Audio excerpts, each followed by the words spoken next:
Wow, this is hokey and stupid. Who the fuck am I, the fucking nostalgia critic with a stupid fucking skit to kill time in a video about a movie no one cares about? Fuck this is fucking stupid.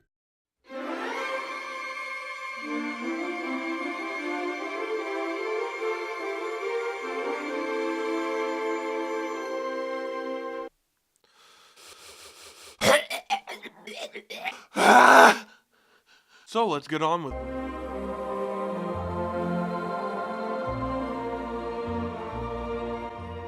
Don Bluth makes movies. Good movies. Until suddenly he didn't. Okay? During the early 90s, while they were working on A Troll in Central Park, they were also working on Thumbelina. Yes, they were making them at the same time. Take that however you want. You what? They decided to release Old Thumb Thumb first because fairy tales and Disney princesses were popular at the time. Again, apparently during a test screening, they put the Disney logo in front of it and everyone believed it and liked it. But when the movie came out, it fucking bombed. So much for it being a safer business decision. Why did it bomb? Was it so bad? Who did it bomb? I don't know, dude, don't put that much pressure on me. I don't know, fuck you, God. Let's watch.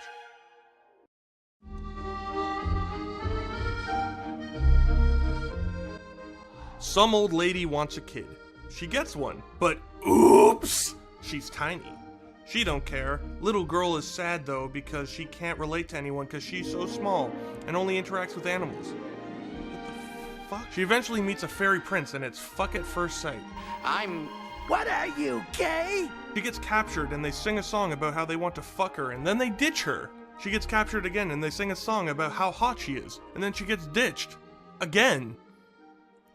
But it's a good song though. She's now stuck with a horny mole who wants to fuck her and what do you know? They sing a song about it. Noticing a pattern here? And while this is happening, the prince is bumbling around looking for her. I get it! My bumble. Bump to the bump to the bump to the bass. Bump to the bump to the bumper. Bump to the bump to the bump to the bass. Bump to the bump to the bumper.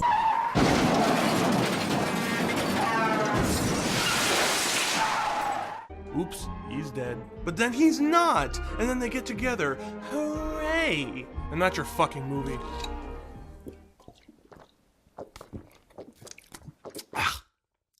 Would you want more?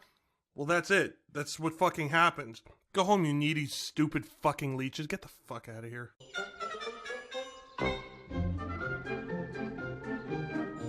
This movie kind of feels like a road trip movie, though it isn't. You meet someone, you have your little interaction with them, and then they fuck off. That's not inherently bad. I mean, I love Alice in Wonderland, and that's the entire point of that film. But the problem is the movie's clearly trying to build importance with the characters that she interacts with, and then blech, they're gone and they don't fucking matter anymore. Well, they don't want to look like that, so stuff them somewhere else in the movie. Trust me, they're important. Look, the frogs are the first one to capture her, and they want to marry her because damn, look at that booty. But then they just fucking leave her behind for no reason. She's screaming for them to wait and not leave her behind, but no, they need to go somewhere. What? And now you're fucking sad that she's gone? Bitch, you left her! Fuck off with your dumbass! I think this guy's supposed to be like the villain of the film or something. The big plan is to kidnap her so you can marry her. You fucking did that already and then you fucking left, you fucking idiot! Oh my god, I can't get over it! He gets the Beetle to do his work for him because he's too stupid to realize it's your fault. She's gone. And every interaction with every character is some form of bullshit like this. You just meet them and move on. But they have to go on about how important every character is. The Beetle has nothing to do with anything. He just jumps out of nowhere and says, hey, you're hot and sing good. Takes her to this thing, and then he tells her she sucks and she's ugly. What? And the beetle says I'm ugly. Wait, you're upset by this? You love the beetle? No. Then never mind the beetle. Yeah, that's a fucking good point. Why even care? By the time she's asked to marry the moles, she's been passed around so much that she doesn't even care anymore. She just goes with it. If you're gonna have this formula of meeting new characters and jumping from character to character, then fine. At least write around it, and make the interactions matter with the development of the main character. Make each character teach them a new lesson that's something, I don't fucking know, anything.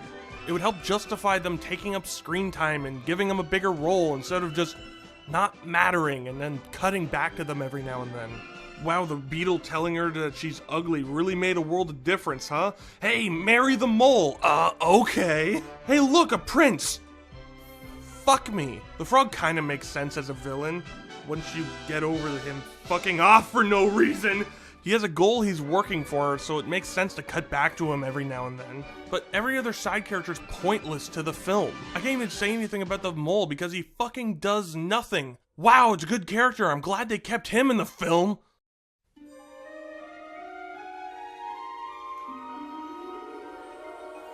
When it comes to animation, Don Bluth can do no wrong in my eyes. With that being said though, it looks like they blew all the animation budget on her dress and making her fall over and over again.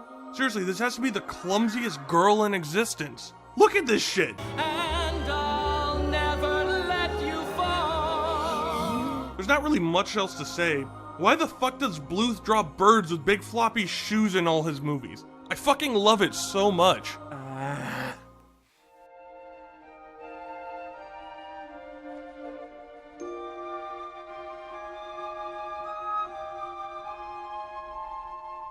It's really astounding how terribly this character's written. Like, seriously, give him an award for this or something. Christ. Like, they literally make a non-character. Apex blandness. I can't really think of any other way to describe her. In every situation she's thrown in, she just kind of stares at it. Like she's staring into the void of my soul that can see through my eyes. Or she just falls over. The only interaction she has with anyone is that she's purty and she can sing. They're not trying to marry her for no money cause, you know, farm girl ain't no billionaire. God knows she's not clever or fucking have a personality or charm. She's hot and can sing. There you go. Hey, at least she has some sort of goal. Find her way home, or at least the prince. Cause fuck her mom and her little dog too. Wow, what an amazing journey. Good thing it's with a relatable protagonist that's likable. Wow, golly gee. I'm happy about that.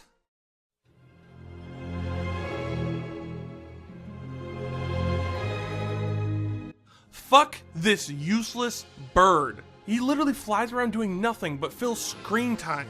The best part with him is when he accidentally stumbles into a more interesting scene than the entire movie that ultimately ends up being one joke. I am looking for the Veil of the Paris. I don't want no Mary. Also, I liked when they thought he was dead. Oh, wow, he perked up and then fucked off, leaving her with these wackos. Stop! Stop it, Jacquimo!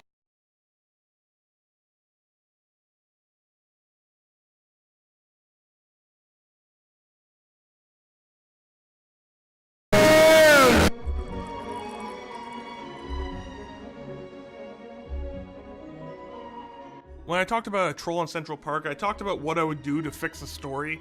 I'm not going to do that in this video for many reasons. One is that I don't know how to fix it without scrapping everything.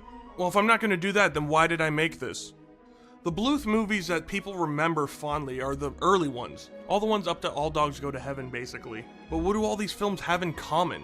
Well, two things, really. They were either passion projects or directed by Steven Spielberg, or they were made before the Disney Renaissance. Spielberg is especially important to Bluth's success. He knows where to put the budgets in these films.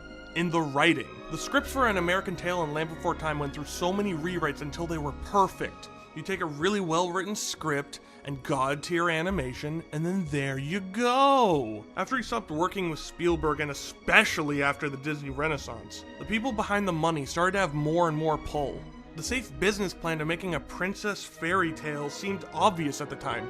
Disney was doing that over and over and making millions. Disney was back on top, dominating the entire animation market, and it was because of these movies. Now, this is what I absolutely fucking hate about the film industry. It's not that these movies were about princesses that they did well. It's because they were well-made, well-written films. I mean, The Black Cauldron had a princess in it, and that was successful, right? It's because they were well written and well animated. Oh hey, that's what made Don Bluth's early films so great. With the investors gimping the story and forcing a lot of popular trends unorganically, it made the story suffer. And when you only have half of a winning formula, well, 50% is a failing grade after all. So yeah, good movies are good because they're good. I would have never thought that.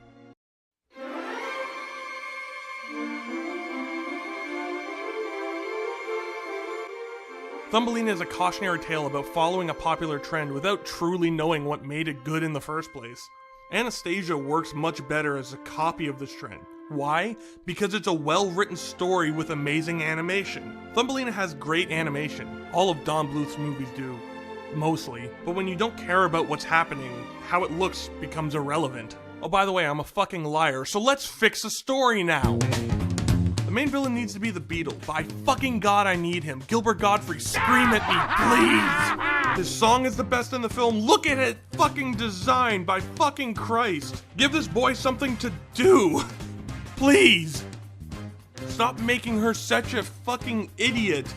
Personality. God damn it. Same with you. You are as interesting as a wet paper towel.